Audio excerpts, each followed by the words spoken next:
Thursday, August 28th here on the Just Baseball Show. That's Arm Layton and I'm Peter Apple. And today, it's absolutely loaded. We're going to talk about Jonah Tong getting the call up to the New York Mets. Yordan Alvarez is back in the lineup for the Houston Astros. And who should the Red Sox have as their fifth starter down the stretch? We're going to talk about Peyton Tolle, Kyle Harrison, or any other names that we throw out there. But the big part of this episode, second half turnarounds. We came up with 9 players who had weak first halves, but have really turned it on in the second half. And we're going to talk about why that has happened. And it's all brought to us by the sportsbook born in Vegas. Remember, folks, download BetMGM because college football is back, and BetMGM has you covered for some incredible promos for opening weekend. If you're new, use code JUSTBASEBALL again on BetMGM for a first bet offer up to $1,500 back in bonus bets if your first wager loses. Take advantage of the college football no sweat parlay token, college football parlay boost token, and the college football odds boost token to make those college football bets even sweeter. It's a loaded slate with number 1 Texas taking on Ohio State, number 4 Clemson battling number 9 LSU, and number 6 Miami squares off with number 10 Notre Dame. It's a jam-packed weekend of top 10 matchups, and BetMGM is giving you every reason to get in on the action. Sign up using promo code JUSTBASEBALL, lock in your plays, and enjoy the first weekend of college football. Arm, we got a loaded show. Absolutely loaded show. But first, thoughts on college football real quick. Do you have any? Because I've zero. I don't know anything this year. All I know is people like the Hurricanes a little bit. I hear that every year. I don't get my hopes up. They're ranked in the preseason way too high every single year. They disappoint me pretty much every single year. But Syracuse is decent again now. So I have 2 irons in the fire. We'll see what happens. But I don't know much this year at all.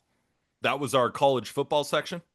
Yeah. Probably one of the only ones. Yeah. But of course, make sure to go use those boost tokens on BetMGM. Let's talk the Mets getting a new rocket ship. Jonah Tong, welcome to the show. A 1.43 ERA between AA and AAA in 113 innings with 179 strikeouts. Now, most of it was in AA, but when he got the call up to AAA, he didn't allow a run in 11 2/3. Yeah. This guy is nasty.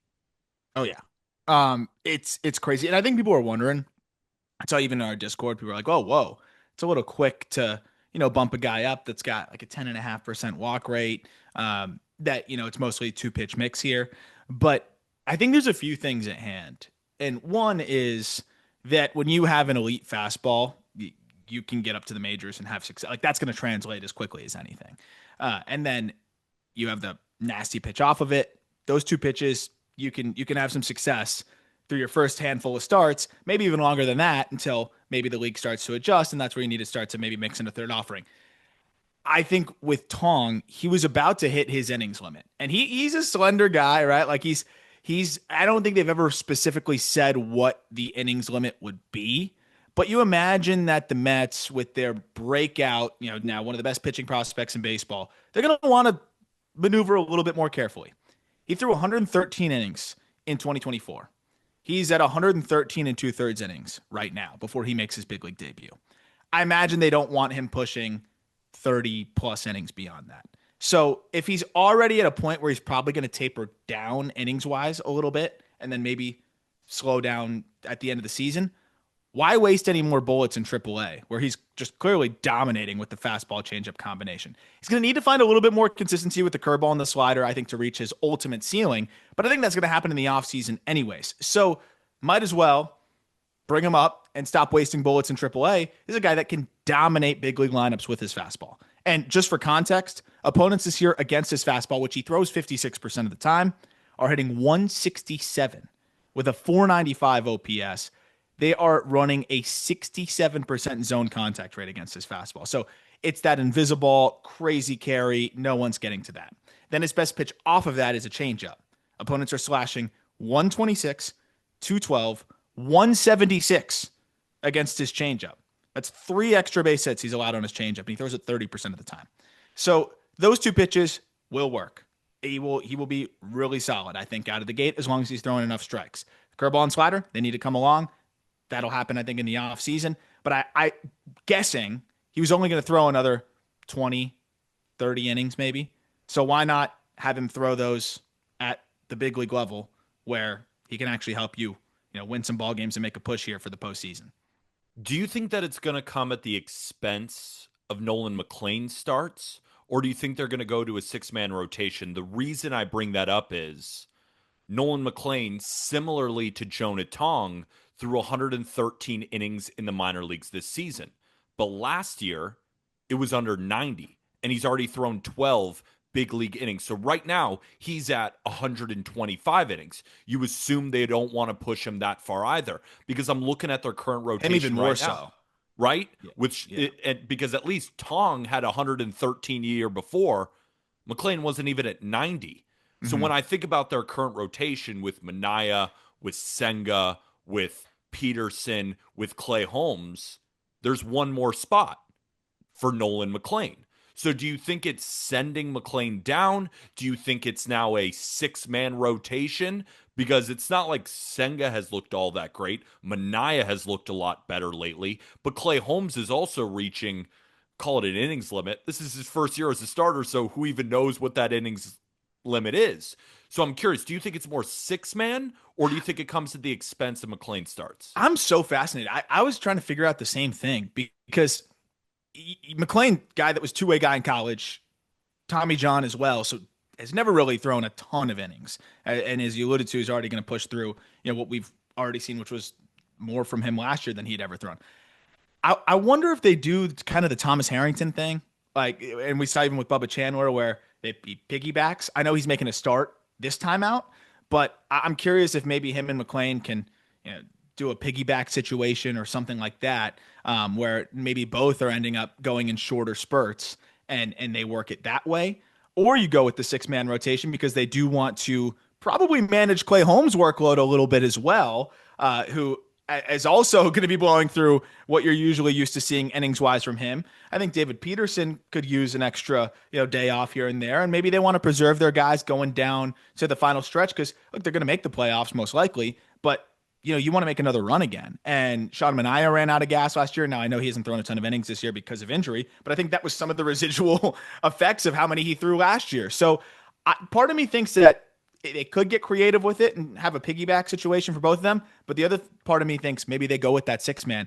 I think they're keeping their options open, though, because we haven't really heard much. And I haven't really seen much said about it yet. Last question, and you're going to hate it. But I want to ask it because I'm selfish and it's fun for me to listen to. So at the Futures game, we got to watch Jonah Tong in person. And because I'm not as hip to the prospects as you and Jack are, and really on, prospect social media and all that, I said, when I saw him pitch, I said, that kind of reminds me of Tim Lincecum. And I felt all cool with my comp. And then I posted on social media and I start to just search, has anybody made that comparison? Everyone has made that comparison. Yes. It was like a month late. I was not. That's when it's a good comparison. So is it a good comparison? I think in the delivery, yes. And I think that you think about Lincecum at his peak, like he was able to really dominate, I think, with that fastball because of the deception built into it. When you're so over the top like that, you're able to stay so perfectly behind the baseball to where you're going to get that true backspin. And that's where it creates that ride. And that's why he's able to generate like 20 inches of induced vertical break. The big thing with Tong, too, is he used to be in the low 90s. Now he's averaging 95 miles per hour. So doing it that way with that velocity, like that's what really stands out to me.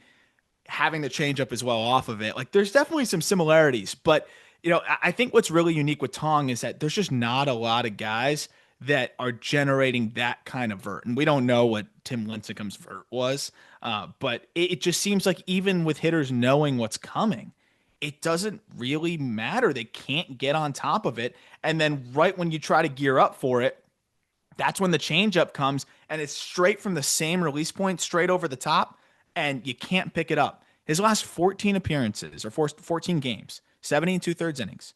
He has a 0.89 ERA, a 40% strikeout rate, and an 8.6% walk rate. So, I mean, this is unique. And I think the whole story around Lincecum was, wow, this guy throws so unique. It's just so weird for hitters. So I think from that lens, it definitely is similar. So you're saying that Jonah Tong is the next Tim Lincecum. You're stamping that right now because you It's love funny, like Tongs. would it would the peak would be amazing, but then it would also be sad. That's Like true. so I think everybody would take that. I'd imagine, given what Lincecum did, but it's also like a weird thing there where it's just like how quickly he tapered off. I think everybody takes that career. I mean, you win back to back Cy Youngs. I'm gonna be pretty happy with that. But also, we're talking about usage.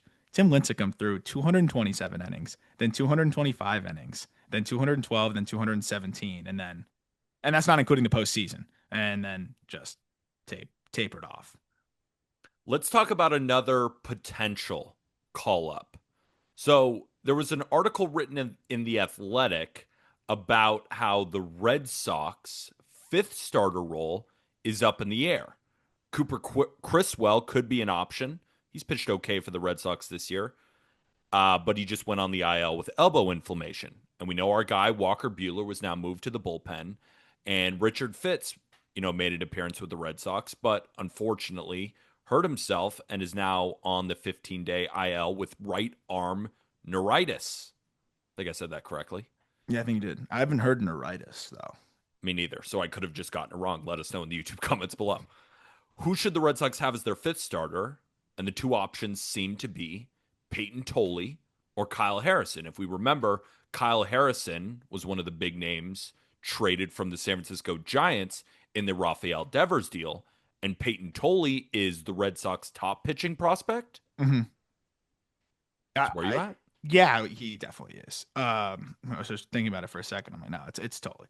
Uh, it's interesting because I'm not totally privy to the Red Sox 40-man situation, but remember, Peyton Tolley is a guy that they drafted in 2024, so you don't need to add him to the 40-man roster necessarily anytime soon. That said, he's already in AAA, had one rough outing in his AAA debut, and that's been dominant since then. He is really unique. Where Tolley, I think he would be number one in Major League Baseball in extension. It's like 7.7, 7.8. I think some pitches he's thrown I've seen have gotten 7.9 extension, which is just outrageous. Is it like Carter Capps jumping down the mound? I don't know what Capps' like extension was after the jump and everything, but I don't know if we've seen somebody really getting the extension that Tolley gets from a unique angle, then also throwing 95 from the left side and getting some run and ride to it. So another fastball that is just purely dominant. 171 opponent batting average against that fastball this year. 506 OPS. And even worse, in-zone contact rates. I mean, it's a 63% in-zone contact rate for hitters and a 70% strike rate overall. Then off of that, he has this nasty slider. And those two pitches work off of each other wonderfully. And he can pretty much dominate with that 1-2 punch. But he also has a changeup that he sprays it a little bit more, but when it's anywhere near the zone, it's a really good third pitch, and then the taste-breaking curveball. So the arsenal seems like it could play at the big league level right now, even if he went super fastball slider heavy, because he could still sprinkle in the changeup when he needed to. But Kyle Harrison's already on the 40-man roster, and Kyle Harrison has thrown better of late. Now, the command has been a little bit spotty, but you look at the run prevention numbers, and I think we felt like a change of scenery would bode well for Kyle Harrison and maybe making some tweaks to the arsenal, and he has. And last 8 starts in AAA, it's a 2.23 ERA, but 13% walk rate.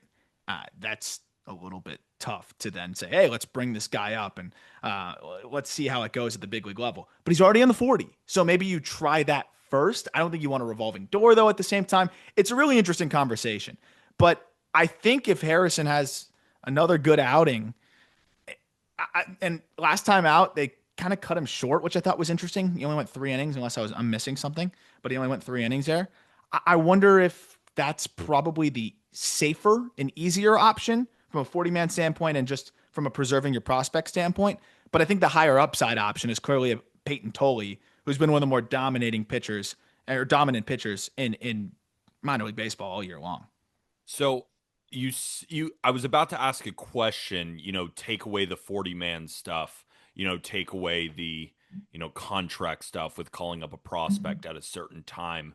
Who do you feel more confident in to make consistent starts. And you said Tolley probably has more upside. Do you think that the floor of Peyton Tolley is high enough for the Red Sox to bypass some of the 40-man stuff or some of the contract stuff when it comes to prospects in order just to get him in? Because I'm thinking to myself, yeah, it might make more logical sense for them to go with Harrison, but at the same time, they're trying to catch the Blue Jays to win the division. Yeah. This is the last month of the season. The Red Sox are in a position to make major noise here, and I feel like if they feel Tolley is the much better option, they have to just go with him. I think Tolley has. I mean, when you look at Kyle Harrison, I would be shocked if he goes out there and it's 5 innings, 8 Ks, and he's shutting it down. Whereas Tolley, especially with the unknown aspect of his game, right? There's a lot of video and info, and some of these guys probably already seen Kyle Harrison. He's sneaky, been around a little bit here. Tolley would have that aspect to him that I think makes him really, really tough. And I think some of the things that make Harrison good, Tolley does better. So I think when you look at that, and then the strike throwing is the big thing too. If I have a guy up there, you don't want him walking the world, especially when one swing of the bat can really kill you at Fenway. Tolley's a guy that he's 67% strike rate this year. Like he's only walked 6% of batters. I think just from that lens alone, paired with the whiff, Tolley's the guy that's going to give you the best shot. But that's not always the answer, right, for teams. So I am interested. I'm interested to see what they do. I'm also really interested to hear from Red Sox fans. Let us know in the comments section below. Would you rather roll with Harrison, or do you want to take, maybe a little spicier roll of the dice with Peyton Tolley? And while you're down there, and this goes for everybody, if you wouldn't mind liking, subscribing, and commenting, and if you are listening on Spotify, Apple Podcasts, or wherever you listen to your shows, the best way to support the Just Baseball show is by leaving a 5-star review. And if you do have a couple more minutes, leaving a written review on what you're enjoying about the show. Last but certainly not least, incredibly important for this postseason run, Yordan Alvarez is back in the lineup for the Houston Astros. Crazy that he's been out since May 3rd. Originally hit the injured list with right hand inflammation, but it was revealed he had a broken right ring finger when he started to return to action, and his IL stint lasted until, of course, Tuesday, August 26th. Unfortunately, couldn't make enough of an impact to get the Astros a win against the freaking Colorado Rockies with Hunter Brown on the mound. I'm sure Astros fans would like to forget that loss, but they certainly want to remember what Yordan Alvarez looks like when he's the man. Now, he hasn't had a good season objectively. Could it be due to injuries? Who knows? Hasn't had much of a runway, clearly, because, again, he has been out since May 3rd. And the Astros haven't necessarily felt his absence like you might think. So many injuries have happened to this team, but since he got injured, they have the 11th best offense in baseball, a 105 WRC plus. And if you want to find out a little bit more about his return to the Houston Astros, Eric Truden wrote a great article on justbaseball.com detailing that in a lot more detail.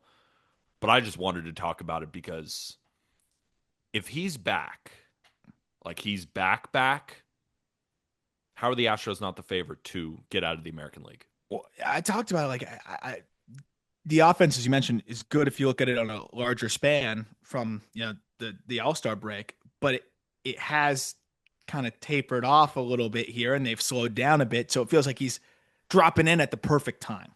But I was a little skeptical. I'm like, well, is that why he's coming back here? Like, are they really pushing it, or is he feeling all right? I know it's a rehab outing, but I just wanted to see how he was swinging it, and in that rehab, he was swinging it. And I don't even care about the results. You know that he's going to rake in rehab. But I'm just looking at like the EVs of all of these batted balls.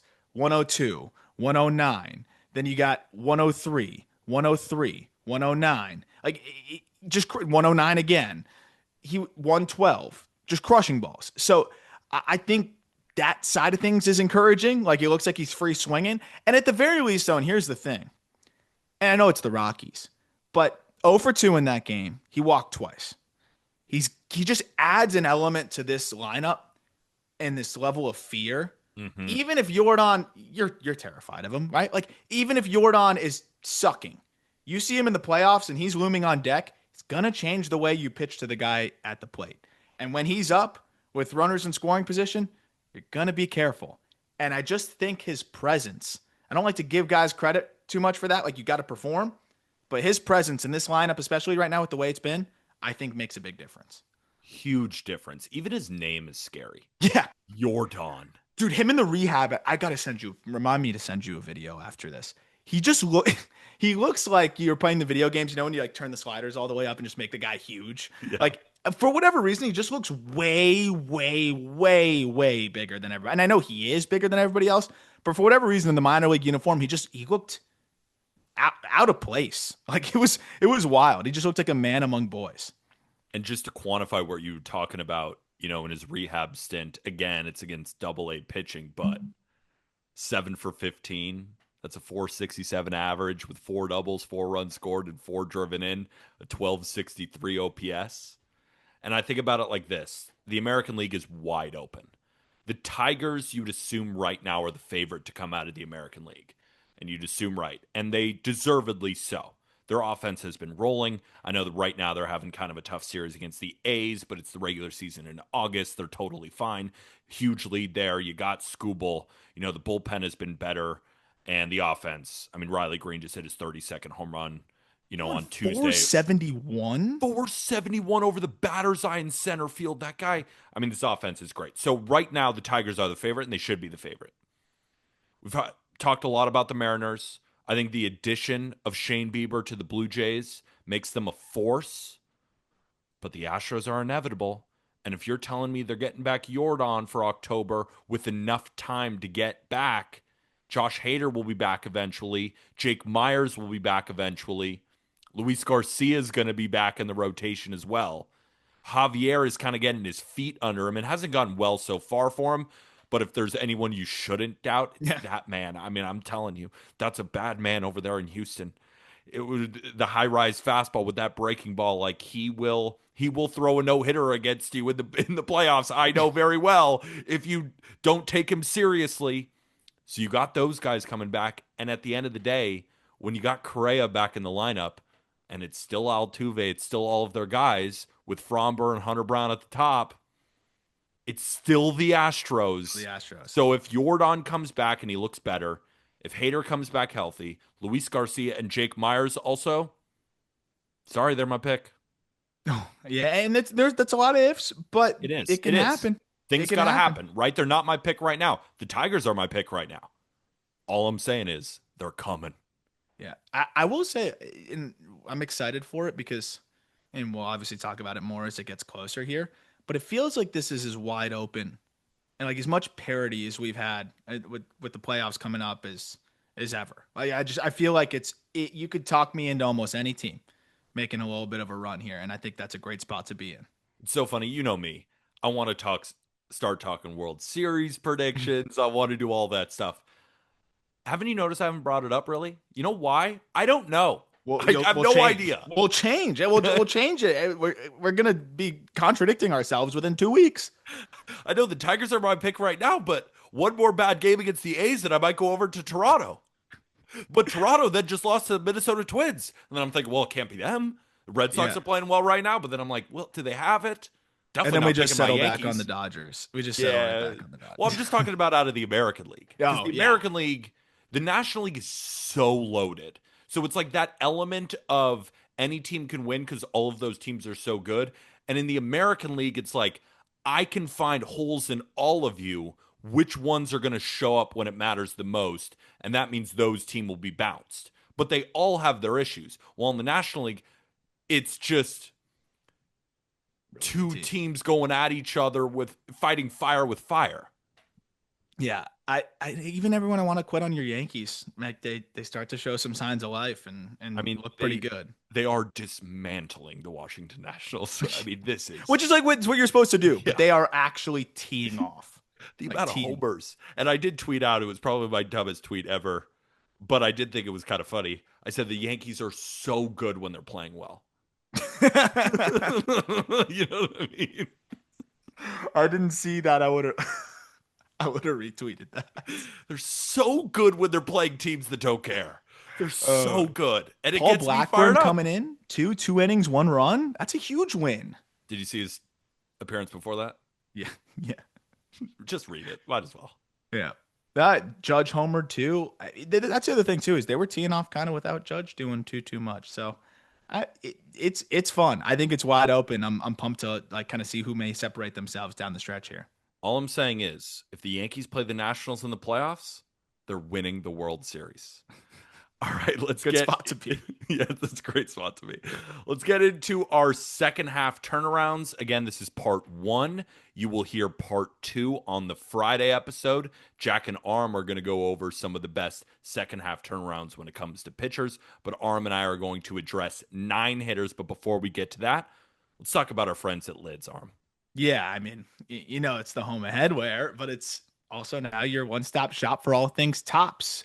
Not just Topps Chrome, which has been out for a little while, and you can go get that at Lids stores right now, but we're going to have Bowman Chrome coming out here soon too, and you'll be able to pick up boxes there as well. And I'm very pumped on the Bowman checklist. We'll be talking about that more as it comes up, and a little bit of detail. I'm going to be breaking it down on our Sports Card podcast, the Sports Card CEO, just kind of highlighting the players I like there. But what I love about the lid situation now here is it's still the home of headwear. You can still get that ridiculous list of so many different cool hats, get them customized. We gave away a really cool Just Baseball hat, Marlins teal, and you can do different things like that as well. But now, you can also kill 2 birds with 1 stone and go get, some cards as well with Bowman Chrome coming out pretty soon. The best part is if you do go get a box of cards and you use the code JBLIDS, that's JBLIDS, you get 20% off, or you get a free Access Pass premium membership for the whole year, which gets you 20% off headwear,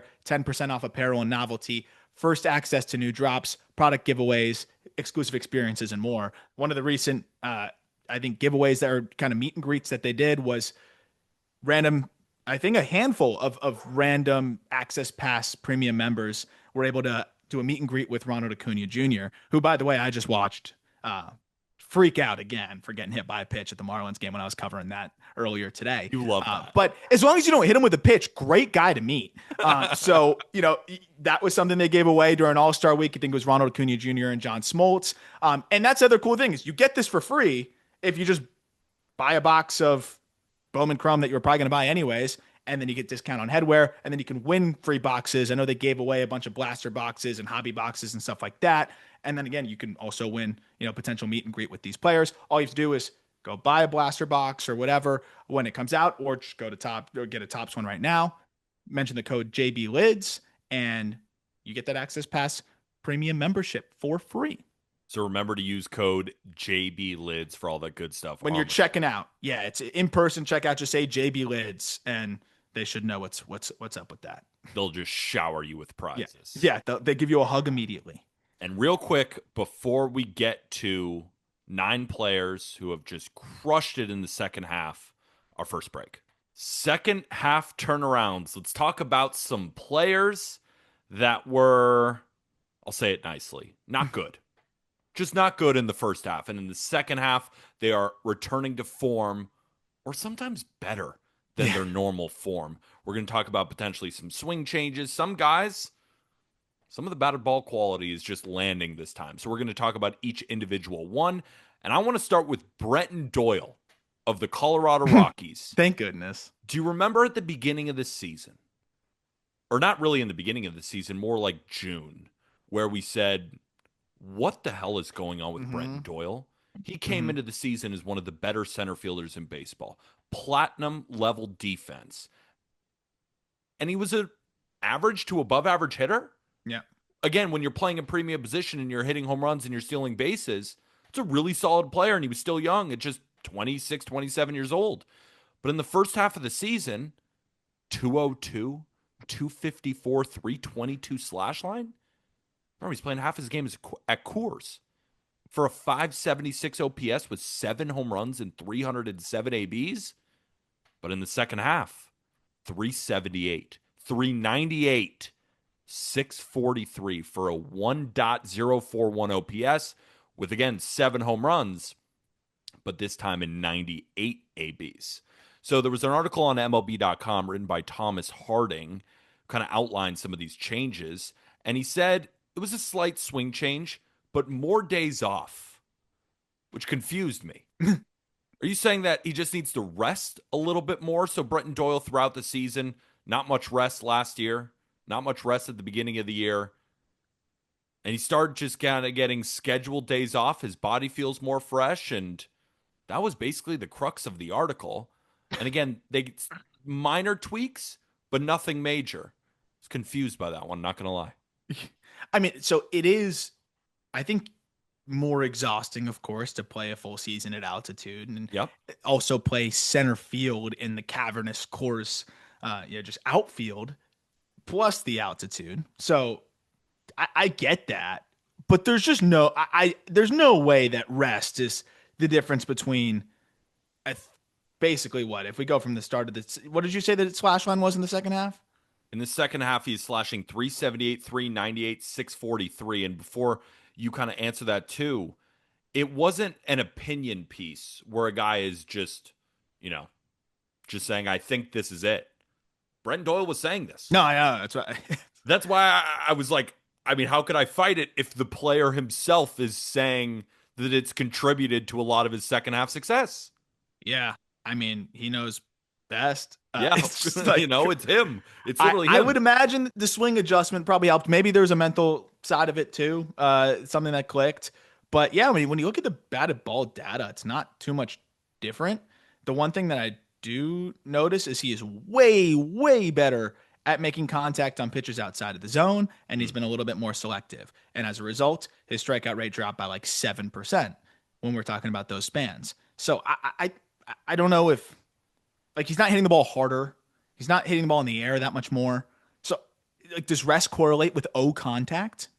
Maybe. Yes. Yeah. Like, but regardless, it's great to see because if this guy's a 750 OPS guy, he's going to be a really, really good center fielder. But now we're seeing, when he's a 1,000 OPS guy over a span, he can be one of the more valuable players in Major League Baseball. So, and the Rockies needed this. Or we thought like, oh, here's one building block, finally.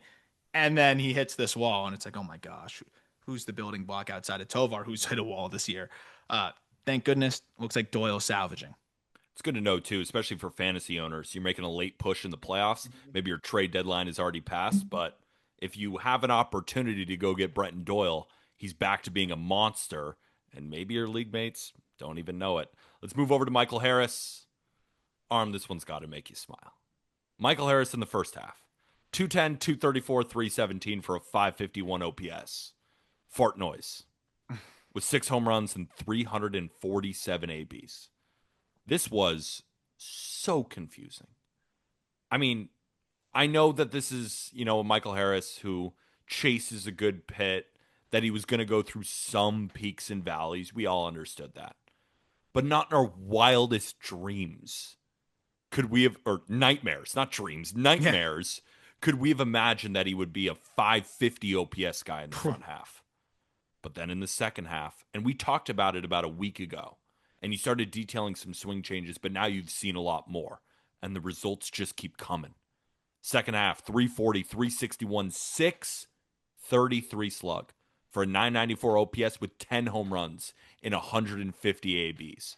Extra base hits are way up. At bats look better. The swing changes that you alluded to early on are really clicking here. Tie a bow on it.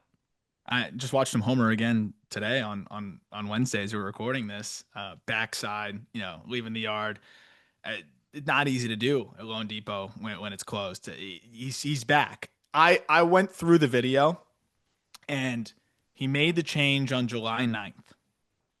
And up to that point, so up to July 8th or whatever, he had a 48 WRC plus and an average exit velocity of 89 miles per hour. His hands, we talked about it, just so low.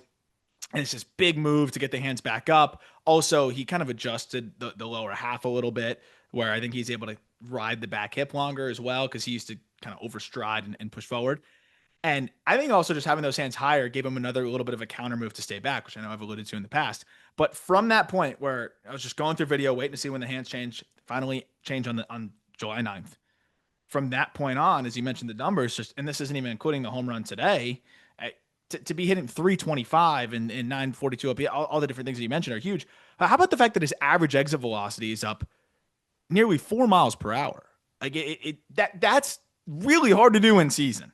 And that shows you how much of a difference he has made, where he's interacting with the ground a lot more effectively, where he's actually using his lower half to generate force. The path is so much better.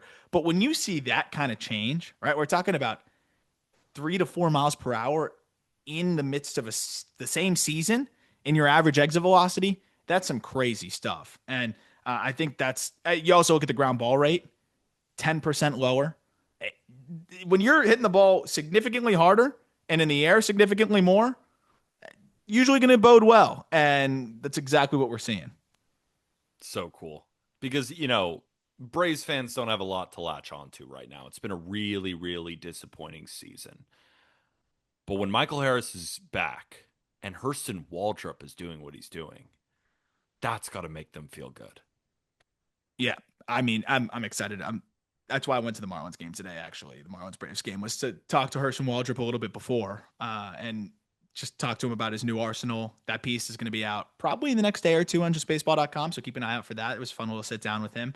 But he looks like a totally different pitcher. So you got to be feeling good about that too. 100% if you're a Braves fan. You can at least look at those guys that are heading in the right direction going into next year. And when we go into next year, we're still going to be looking at the Braves as, a team that can contend for the NL East. It's just even with the lost season. Absolutely. Let's move over to our next guy, another one that's going to make you smile. Matt Shaw of the Chicago Cubs. In the first half, it was a real struggle. /198, 276, 280. No slug for a 556 OPS with just 2 home runs and 207 ABs. But in the second half, Aram, this is looking like the guy that you picked to win Rookie of the Year, one of your favorite prospects in baseball. 299, 343, 680 Aram. He's slugging 680 in the second half with an OPS over 1,000 with 9 home runs in 97 ABs. So there was an article in the New York Times talked about increasing his fly ball rate, pulling the ball in the air at a much higher clip. But I want to read you this quote. And I quote again, "When I'm being really aggressive and on time, you throw me a pitch middle or inside, I can get it out front and hit it pull side," Shaw said. "It's more of a mindset, not trying to pull the ball, not trying to hit it in the air, just being really aggressive to the point where I won't be late. I'm making sure I'll be on time." The reason why I wanted to read that quote is the fly ball rate has increased exponentially. He's pulling balls in the air at a way higher clip. And what did that quote just read? I'm not trying to do any of those things. It almost comes naturally to him. Yeah. And that's what I found most interesting about that quote. Yeah, it's kind of funny. It's like the feel versus real thing, right? Because if you're thinking about catching the ball out front, you're gonna hit it in the air more, like at the right angles, right? If you're thinking about I need to be on time and catch a ball out front, and I don't want it to get deep on me, odds are if you have the right swing plan, which he does, you're gonna pull it hard in the air if you're on time for it, and that's I think what we've seen. Now I am interested, just kind of knowing, and as the league is always going to adjust to you adjusting. Now pitchers knowing that, do harder sliders away start to maybe be an Achilles heel here and there? The reason why I loved him as a prospect, though, is that he seemed to balance those two things well, where he just has this feel for the barrel that's innate. And that's why I think it's so good for him to be on time, because if you're on time, then you can adjust from there. As you know, he's been able to have the big leg kick. Sometimes he'll tone it down. He's very adjustable. He's very handsy. And I'd rather him be kind of early and adjust than tardy and there's nothing you can do about it, right? So you're seeing when he does have the opportunity to just kind of throw his hands at a ball, he's still quick enough to shoot it the other way or shoot it through the middle. But now he's on time for velocity, and he's, instead of mistakes maybe being singles or rollovers, mistakes are getting hit over the left field bleachers or into the left field bleachers. So that's the really awesome thing about Shaw. And the other side of things I think is super underrated is while going through these ups and downs offensively, has just turned himself into such a good third baseman. And I know that was Yep. more ahead of the year. Glad you the brought leaps that that he up. has made. And that's why I loved him as the rookie of the year candidate, because I was just floored by the improvements he's made defensively.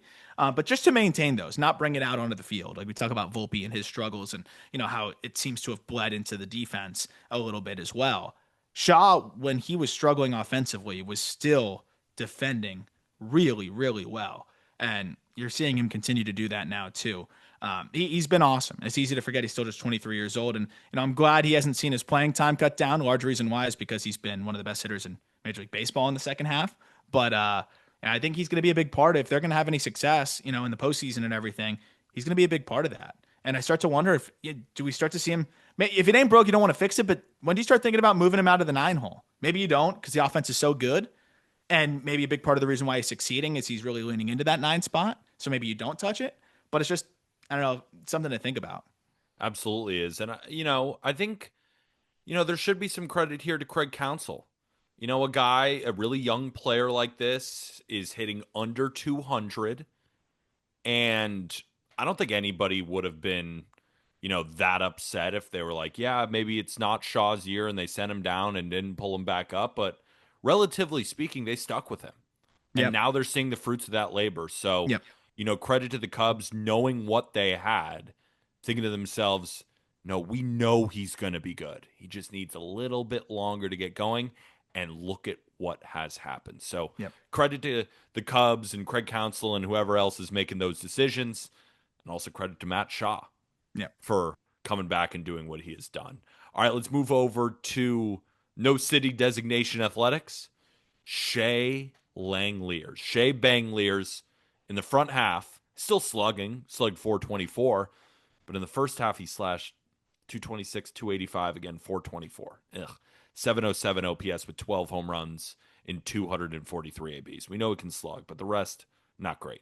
Second half, though, dear Lord, 331, 357, 750 for an 1100 OPS with 17 jacks in 148 ABs. So Michael Wagaman, there was an article on MLB.com. He was the writer of it.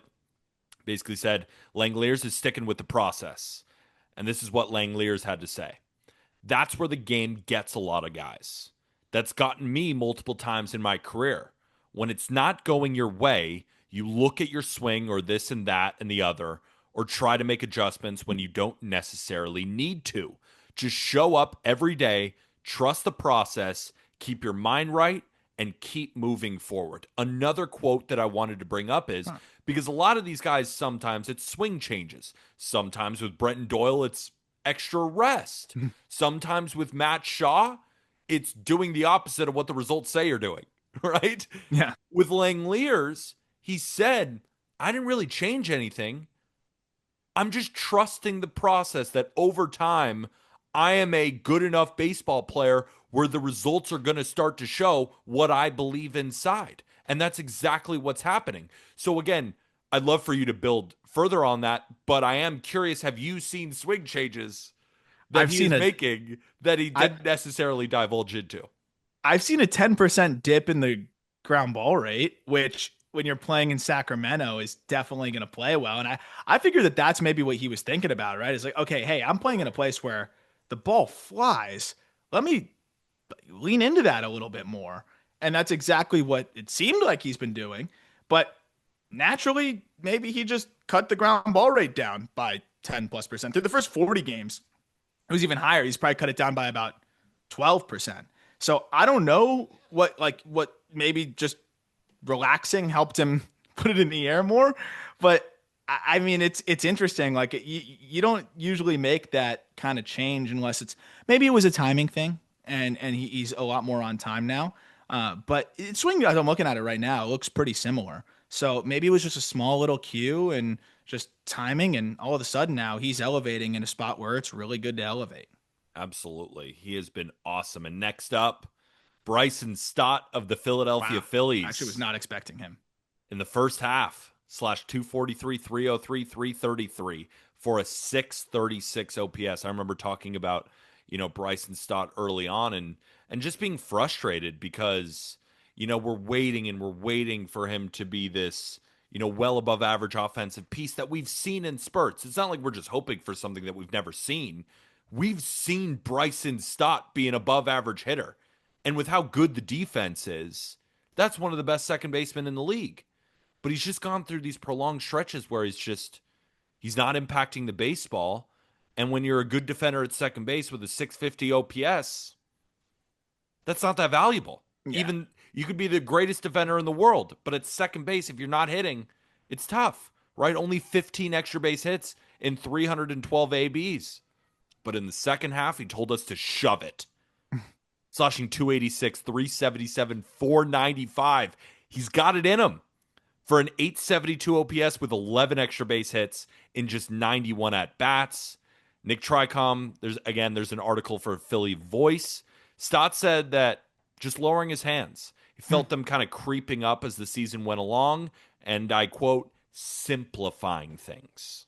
It seems to be the trend, right? Yep. Just it's such a hard game. Simplifying So hard. makes a lot of sense, and eliminating variables, right? I always talk like hitting at the end of the day, you're trying to time things up. The pitcher's job is to disrupt your timing. It's already really difficult to time up a 95-mile-an-hour fastball coming at you from 60 feet 6 inches away, and you got to swing this wooden bat to time it up properly. Like sometimes you've got to remove the variables that you create for yourself. And if his hands being a little bit lower helps him get into a spot more quickly or in more rhythm, or at least he just feels like it, that might be all it takes. Because yeah, it's not like anything jumps off the page data wise, but he does seem like he just has more time and he looks more comfortable. And you see the ground ball, or excuse me, the walk rate jump in the second half from like 9% to 13%. And starting to hit the ball a little bit harder. The hard hit rate jumps by 4%, and he's pulling a few more, fly balls out, and that's going to result in a few more home runs, especially in Philadelphia. So, I mean, that's a guy that huge X factor for them. If he's even just somewhere between the first half and second half him, I think that's huge for them. But if he's second half him, then that really adds a dynamic to the Phillies lineup that makes them scary. They need guys like this to step up. When you lose Wheeler, talk about a knife in the heart. Mm-hmm. The best postseason pitcher in Major League Baseball.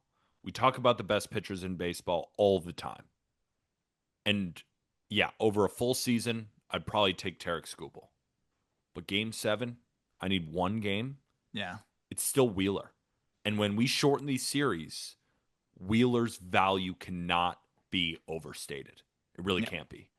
So I'm with you. I mean, it just in in his those absence, games, he's a different person. who's going to step up? And now you could say, well, we need a certain pitcher to step up, whether that be Aaron Nola, who's looked a little bit better lately, still not great. Luzardo, who's been, just inconsistent all year. He flashes excellence. And then the other starts, not so much. Ranger Suarez is a beast, and Christopher Sanchez is a beast.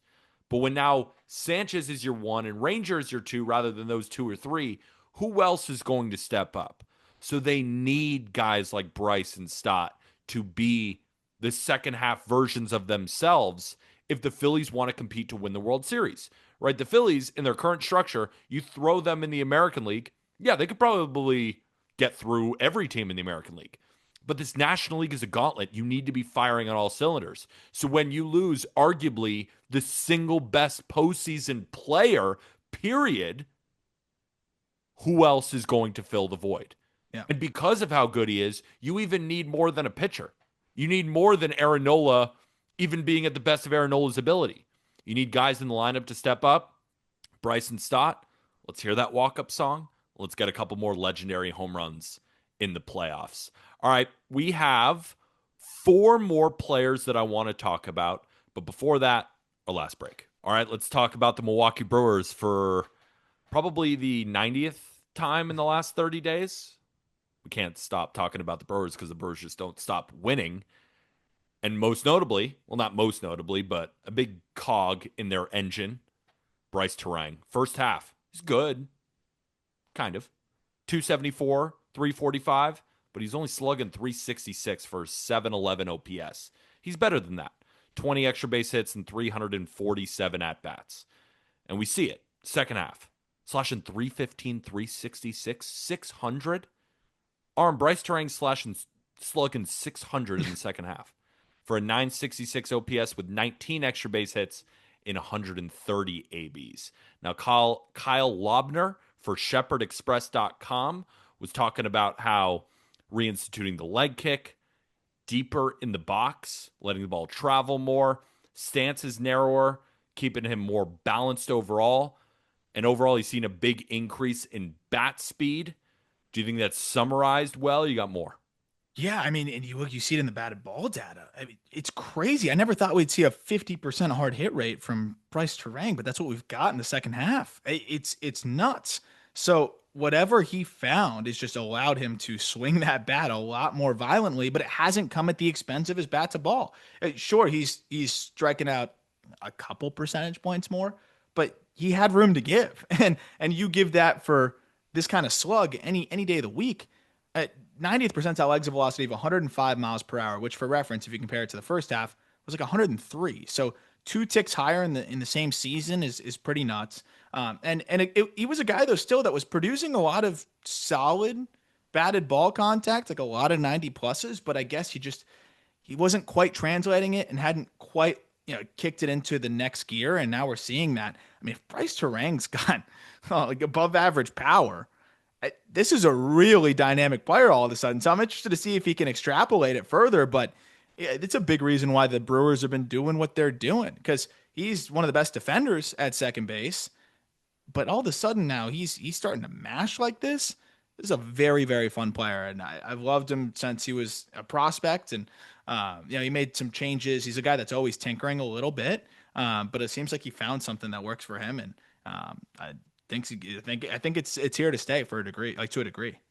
And we're going to talk about another Brewers player later. Um, and these offensive surges in the second half keep answering questions for me.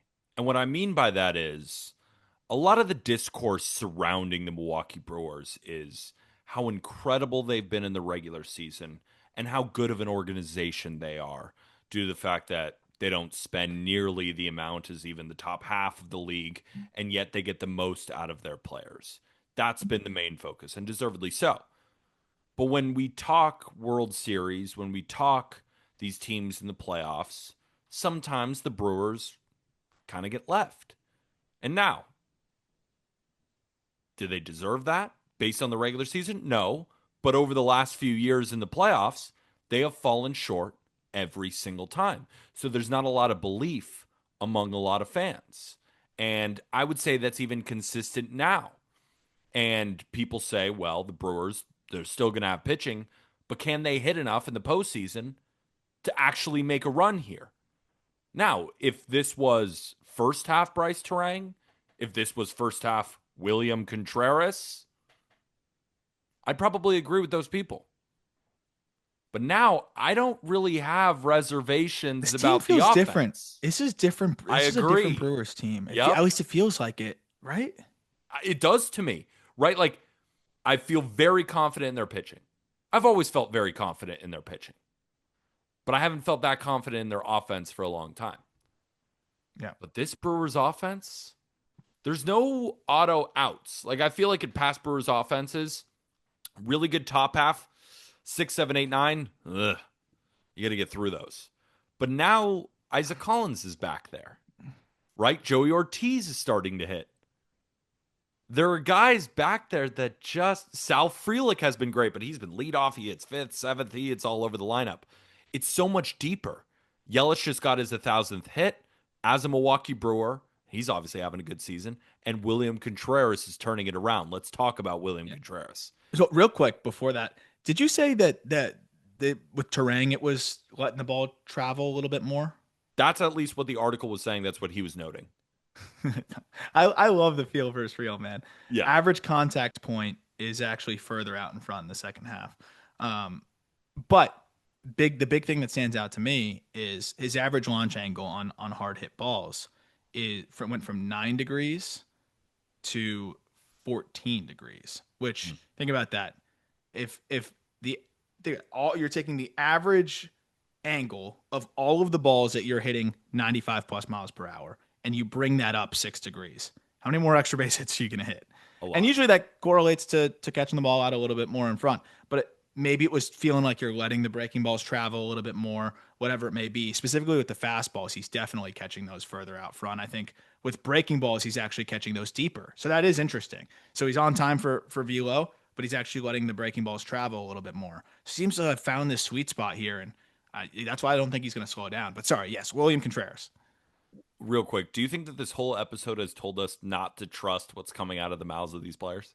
No, yeah, I don't want to say like, I know you better than you. Like, well, who am I? But it's funny where I think a lot of times, there's what you feel like the cue is or what you feel like you're doing, and then what the data may say, and then what the results may say. But at the end of the day, it works, and that's why the feel versus real tagline has become so popular because for a lot of players at the end of the day, they acknowledge that that's a big part of it.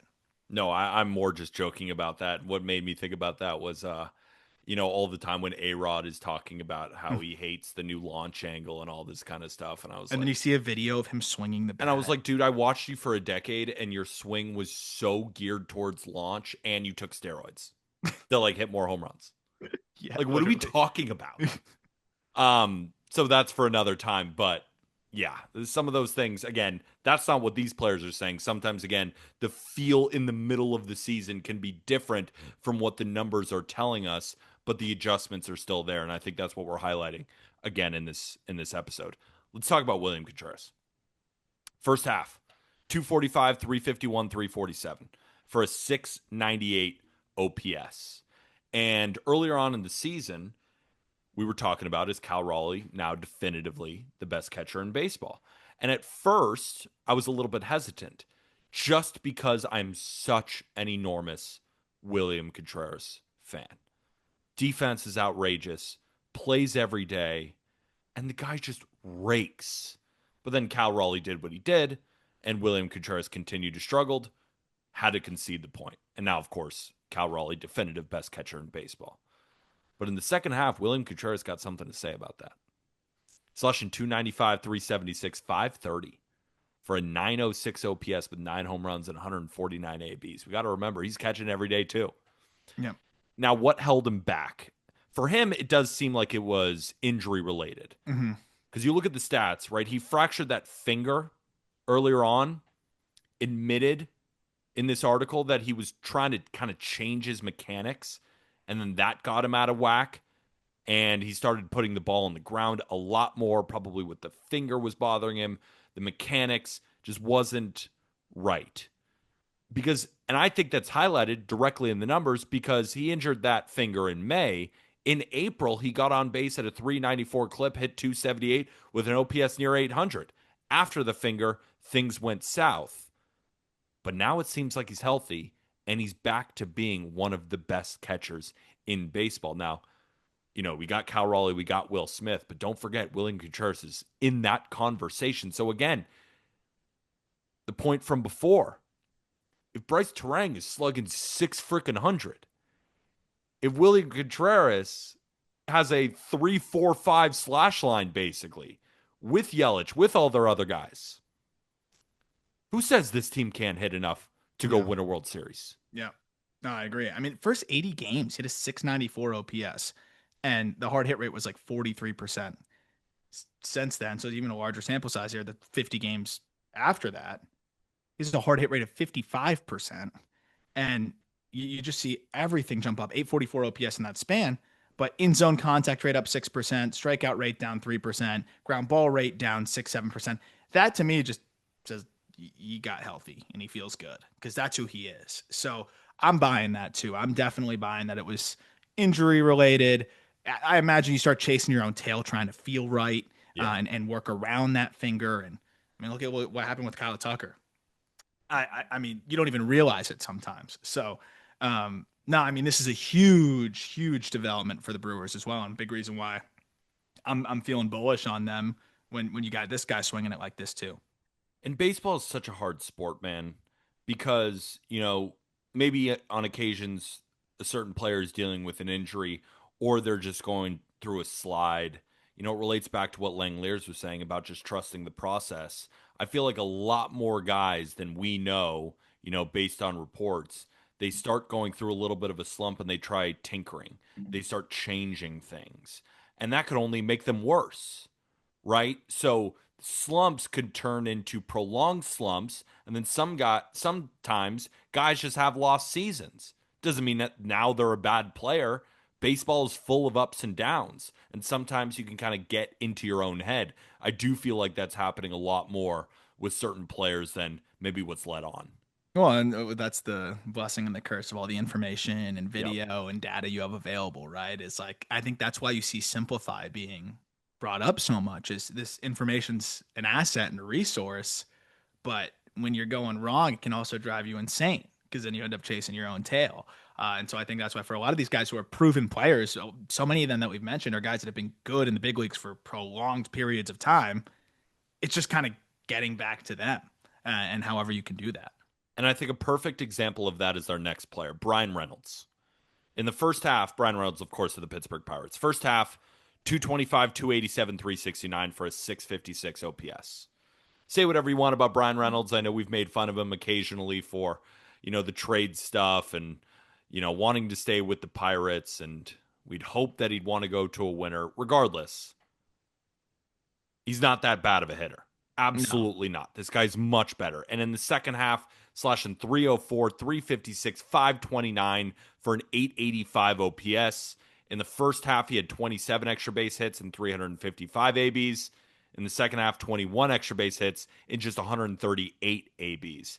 Doesn't seem like any major changes are happening, but he is rocking a batting average on balls in play, his BABIP, over 400 in the second half compared to 289 in the front half. He did increase his line drive rate by 12%, but to me, it looks kind of like a guy who, maybe similar to Shea Langliers, is more just trusting the process, maybe slight tweaks here and there, but just had a bad front half and is heating back up in the second half, and we know he's a solid hitter. That's why teams are calling. That's why Yeah. teams want him, because we know Bryan Reynolds is a solid hitter, just didn't show it in the front half. It was the left side specifically that I thought, which is interesting. That was just so much worse than the right side. And you look at the first half as a lefty, it was like a 613 OPS. As a righty, it was 775. And obviously, you're going to take about 2/3 of your ABs as a lefty, as a switch hitter. So that has been, I think, a big part of it now, where in the second half, he's got a 917 OPS from the left side.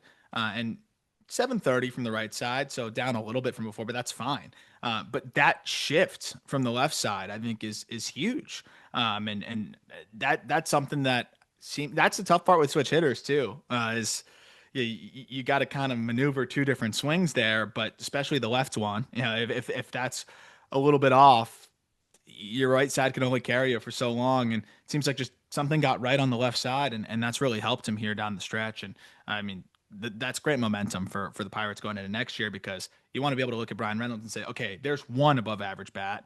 Who else can we add or pencil in here to make this offense even close to league average? If it's close to league average, they're gonna be a pesky team that can compete for a wild card, but just not even near that right now. When you have Skeens, you have Bubba, and you have Mitch Keller at the top of the rotation, just got to be average. Yep. Just got to be average, and that pitching can carry you. Let's move over to our final guy, and last but certainly not least, Mark Vientos. Hmm. Another huge addition for the New York Mets. In the first half, I mean, I think all of us were aligned on this going into the season, and we definitely got pushback from Mets fans. Oh, I remember. Jeez. It's like sometimes some of these fans. But we said he might take a little bit of a step back. Didn't think it was going to be 223, 280, 361 for a 641 OPS. Bad. With only 16 extra base hits and 233 ABs. That's not Mark Vientos. Again, defensive problems as well. Probably bled on both sides. Just a bad front half. Second half, though, he's back. 292, 325, 63 for an OPS near 900 with 14 extra base hits in 91 ABs. Andrew Crane wrote an article about it in the New York Post, and I quote, "During the slump, Vientos was searching for adjustments to his mechanics, but he realized that they were the cleanest that they have ever been, and that he'd rather needed to hunt the pitch as well as the location he wanted. Needed to stop stressing about the structural layers of his swing and the constant tinkering of a swing throughout the year." Is this just, should we just redo the Matt Shaw segment? It's funny, man. Everyone, the theme through this has been, I don't need to change anything. I'm focused too much on my mechanics. Let's just let it eat. But I do think it's a similar aspect to Matt Shaw here for sure, because you see the air pull ability just significantly better. And he's also a guy that he doesn't necessarily need to pull it to hit it out. Whereas like No. if he's catching it out front a little bit further, he can inside out it and leave the yard to right center. Whereas Matt Shaw, like maybe he'll split the gap, but if he's trying to go deep, like you want to catch it out front, pull it in the air. Uh, with Vientos, if he's on time a little bit more, and it seems like when he's off, those four seamers just eat him up. Yeah. And then he gets sped up, and then the spin, you're going to start cheating for the fastball, and then the spin you on your front side, and now you're in between. But just kind of hunting those fastballs that he knows he can do damage on, and then you see, I mean, he can leave the yard to all fields. Seems like that's really helped him big time here, and he's actually been more aggressive in the second half. But I think that's just who he is, right? Like he's going to be a guy that's going to ambush. He's going to be a guy that's aggressive. It's going to result in some strikeouts and tough stretches, but that's also why he was red hot in a force in the postseason. When you try to maneuver a little bit differently than what comes natural to you, it can make things a little bit difficult. And, yes, he was maybe walking a little bit more through stretches, but it was coming at the expense of his slug. And he's cut his ground ball rate by like 10% as well. And it's funny is now that he's prepared early in the count to hit the pitch that he should hit, it's actually cut his strikeout rate down. So that's been helpful. Instead of getting caught deeper into counts and stuff, he's going after the pitches that he feels like he can hit. And you can be really successful that way. That said, guys like that, if a really good pitcher executes three good pitches, might set you down a little bit more than a Brice Turang type of hitter, but you're also going to make them pay a lot more than, Brice Turang's now a slugger now, so I don't know, but then some of the other more contact oriented guys. And the Mets have just been playing great baseball Yep. lately. I'm looking at Starling Marte has been better. Cedric Mullins has been okay. Brett Beatty, Jeff McNeil, Pete Alonso, Brandon Nimmo is back. Juan Soto is doing his thing, and Lindor has been better. Now you add Mark Vientos to the fold here. I mean, this Mets team gets real scary real quick. And if they could figure out their starting rotation, again, the pitching has just been a little bit finicky, but the offense has been so much fun to watch. And if that offense gets hot, we could string together a couple of starts. This Mets team gets real dangerous too. I'm so excited for the National League playoffs. I cannot wait. And going over some of these guys, you're starting to see the puzzle pieces kind of be put into place for some of these contenders. But the thing is, they're all putting puzzle pieces together, which is the scary part. It's like That's they're the all thing. getting awesome So at the many same of these time. players, so many of these players are on contending teams that Yeah. like really needed the jolt, and that's the fun part. It feels like they're all players that are potentially X factors for their team down the stretch and into the postseason. So we brought 9 players. I'm sure there are more that we didn't talk about. Feel free to leave those in the comment section below, but I actually have a last word before we say goodbye, Arm. Okay. And my last word is going to be advice for, even if this helps one person. If you are considering moving out of New York City, do it. I just moved, as you guys all know. Gonna I piss moved out of people New York off. City about, what is it, 2 weeks ago now? I moved out on August 15th. And I grew up in Santa Barbara, California, went to Syracuse University, and then had been living in New York City through internships and then post college. So I had lived in New York City for 5 years. Now I heard all the people telling me that I was dumb for paying this much money and that New York City wasn't worth it, and I was scoffed. I was like, New York City's awesome. What are you talking about? The food is great. Yeah, it's really, really expensive, but no city can touch New York City. I'm here to tell you I was naive. I was naive, Aram. You're just trying to win Cubs fans back after the rookie of the year conversation yesterday, huh? No, Cubs fans, they were delusional. The ones in those comment section, I'm not trying to win them back. Absolutely not. The week before, I had a Cade Horton TikTok talking about how amazing he has been, and I wasn't even talking about Cade Horton the player. I was talking about the precedent of how many innings to win Rookie of the Year, and I was talking about betting odds. So it has nothing to do with that. I'm talking about the people who are still living in New York City and want to leave.